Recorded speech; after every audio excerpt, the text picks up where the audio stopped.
out of the red corner, an undefeated mixed martial artist holding a perfect professional record. What's up, fellas? This Saturday, August 17th, we have UFC 305 going down in Perth, Australia. This is my full card breakdown and predictions. Timestamps will be posted, and let's get right into it. First fight, we have Stewart Nicoll versus Jesus Aguilar. Nicoll is 29 years old. He's making his UFC debut at home. He's from Australia, and he's the minus 225 favorite. He's undefeated with an 88% finish rate. He's coming off 2 first-round KO TKOs. Jesus Aguilar is 28 years old. He's 10-2 on a 2-fight winning streak, and he's the plus 185 underdog. He's also coming off a brutal KO win over Shannon Ross 2 fights ago, and he does have a loss to Tatsuro Taira in the first round by armbar, and he has a 70% finish rate. In this fight, I'm going to go with Nicoll by decision in his UFC debut. It should be an interesting fight because Aguilar comes to fight every time and he's a dog. So it should be a good way to open up the card. Moving up to the next fight, we have Kenan versus Ricky Glenn. Kenan is 21-8, 2-3 in his last 5, and is on a 1-fight skid. He has a 61% finish rate and has a 1.5-inch reach advantage, and is the minus 230 favorite. Ricky Glenn is 22-8. 1-3-1 in his last 5 fights. He's on a 2-fight skid. He has a 73% finish rate, and he's a plus 190 underdog. I'm going with Kenan by decision. For me, Ricky Glenn is a bit too robotic in his striking, and he just plods around and looks kind of slow. And sometimes it looks like his feet are in sand, and he just looks a bit slow for me. So that's why I'm going with Kenan. Moving up to the next fight, we have Tom Nolan versus Alex Reyes. Tom Nolan is 24 years old, 7-1, 4-1 in his last 5 fights. He's on a 1-fight winning streak, has a 71% finish rate, and he's a minus 1,100 favorite. Alex Reyes is 37 years old. He's 13-4, 3-2 in his last 5 fights. He's on a 2-fight skid, has a 69% finish rate, and is a plus 700 underdog. I'm going Tom Nolan by KO in this fight. I think this is just a layup matchup for him. You know, I think the UFC definitely wants to build this guy and get another contender in the division. Moving right along, we have Jack Jenkins versus Herbert Burns. Jenkins is 31 years old, 12-3, 4-1 in his last 5 fights. He's on a 1-fight skid, has a 67% finish rate, and is a minus 550 favorite. Herbert Burns is 36 years old, 11-5, 2-3 in his last 5 fights. He's currently on a 3-fight skid and has an 82% finish rate. He also has a 6-inch reach advantage, and he's a plus 410 underdog. I feel like I've been going back and forth on this fight, given the reach advantage that Burns has. Also, Jack Jenkins is coming back off of a nasty arm injury. But I think being at home, being in Australia is going to give him some good energy. The crowd's going to be behind him. And I'm going with Jack Jenkins by TKO here. I know he's coming back from the arm injury, but Burns hasn't won a fight in 4 years. Jenkins is very well-rounded, has very good leg kicks, and he definitely comes to fight. Moving up to the next fight, we have Casey O'Neill versus Luana Santos. Casey O'Neill is 26 years old, 9-2, 3-2 in her last 5 fights. She's on a 2-fight skid and has a 56% finish rate. She also has a 2-inch reach advantage, and she's a plus 125 underdog. Luana Santos is 24 years old, 8-1, 5-0 in her last 5 fights, and she has a 63% finish rate, and she's the minus 150 favorite. I'm going with Santos by decision here. O'Neill's had a rough last 2 fights against Ariane Lipski and Jennifer Maia. I think some of O'Neill's holes got exposed on the feet in her last couple fights, and until I've seen her make some improvements in that department, whenever she faces strikers, I'm just going to think she's going to get kind of pieced up on the feet. Moving up to the next fight, we have Josh Culibao versus Ricardo Ramos.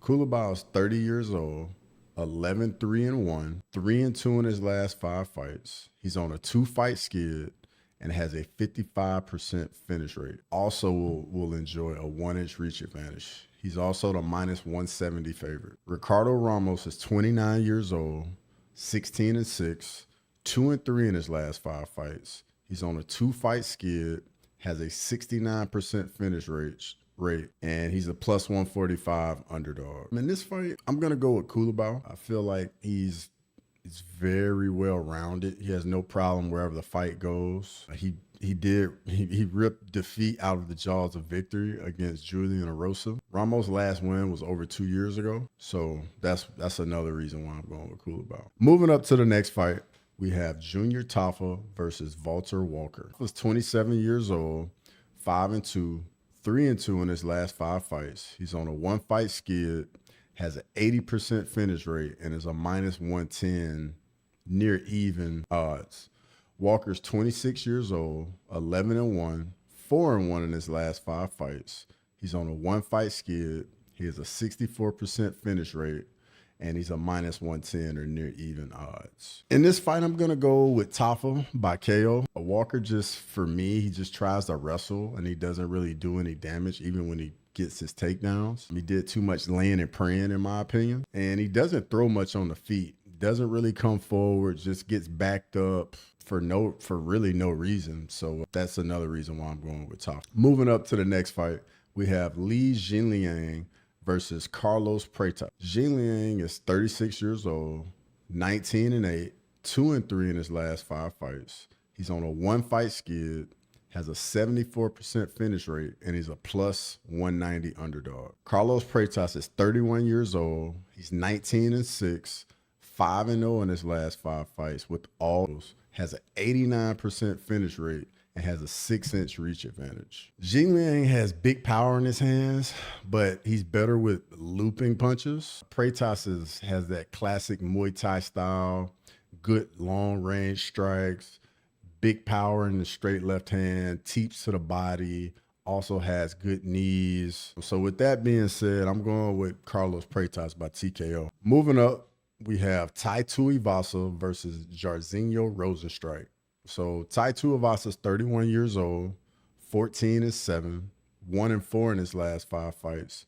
He's on a 4-fight skid, has a 93% finish rate, and is a plus 160 underdog. Rozenstruik is 36 years old, 14-5, 2-3 in his last 5 fights. He's on a 1-fight winning streak and has a 93% finish rate. And he also will have a 3-inch reach advantage. And he's a minus 185 favorite. So coming into this fight, Tuivasa's been on a really bad skid. It seems like in each fight, he gets more and more exposed on the feet for just being a brawler. Rozenstruik will definitely be the more technical striker, but Tuivasa can always land that one punch to change a fight, especially at heavyweight. But with that being said, I'm going Jairzinho Rozenstruik by TKO. Moving up to the next fight, we have Mateusz Gamrot versus Dan Hooker. Gamrot is 33 years old, 24-2, 4-1 in his last 5 fights. He's on a 3-fight winning streak, has a 54% finish rate, and is a minus 260 favorite. Dan Hooker's 34 years old, 23-12, 3-2 in his last 5 fights, and is on a 2-fight winning streak, has a 78% finish rate, and is a plus 210 underdog. So for me, Mateusz Gamrot's been the beneficiary of some bad decisions, in my opinion. Against Armian, I thought Gamrot lost that fight. And then against Jalen Turner, I felt like that fight could have went either way. I was leaning Jalen Turner, but I could see that fight going either way. He also benefited from an injury to Rafael Fiziev in that fight. So the wins are kind of iffy in my opinion, but you know, take what you can get. So Dan Hooker's a striker. He's coming off an absolute war with Jalen Turner. I think Hooker will give Gamrot problems on the feet, but I think at some point over 15 minutes, Gamrot's gonna take him down at some point and begin to drain that gas tank. It's gonna be very important to see how long it takes before Gamrot can implement that game plan, because I think the earlier he can implement it and start wearing on that gas tank and just grinding out and just using all that chain wrestling against Hooker is definitely his method and his route to victory. I don't see Gamrot getting a finish. He's not a big finisher, submission guy. I just think it's just a lot of wrestling and control, and I think Gamrot wins this fight by decision. Moving up to the co-main event, we have Kai Kara France versus Steve Erceg. So Kai Kara France is 31 years old. He's 24-11, 3-2 in his last 5 fights. He's on a 2-fight skid. He has a 58% finish rate, and he's a plus 190 underdog. Steve is 29 years old, 12-2, 4-1 in his last 5 fights. He's on a 1-fight skid, has a 59% finish rate, and he's a minus 230 favorite. So Kakar France was on the wrong side of a bad decision in his last fight against Amir Albazi. That was was very much in the fight against Brandon Moreno before Moreno landed a beautiful body kick and just hit Kakar France right on the liver and got the finish. One of the closest fights of the year against the flyweight champion, Alexandre Pantoja. I think this fight will be back and forth, but ultimately I'm going to go with it by a very, very close decision. I think this is going to be a very good fight. Kakar France actually has, I think, like a very small reach advantage, but Erceg is obviously the taller fighter. But I think both guys are going to have success.